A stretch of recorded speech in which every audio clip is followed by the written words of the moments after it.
હવે આપણે વોર્મઅપ કરીશું પહેલાં જમ્પ જગ્યા ઉપર સ્લોલી.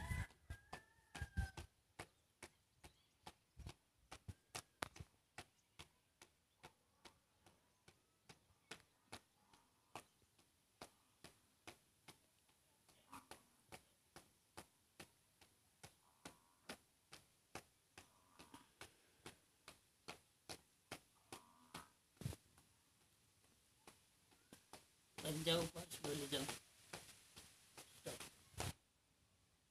હવે આપણે ખોપ કેવી રીતે આપવાની છે, સાચી ખોપ એ જોઈશું. બેઠા પછી આ દિશામાં જવાનું છે.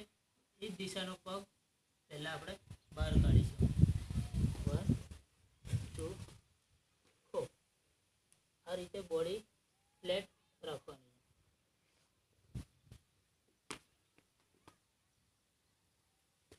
સેન્ટર લાઈન નજીક રહી રીતે પગ કાઢવાનો છે. બીજો ખોપ. આ બાજુ જવાનું છે તો આ પગ બહાર કાઢવાનો છે. ખોપ. મુવમેન્ટ શરીરની આ લેવી જોઈએ.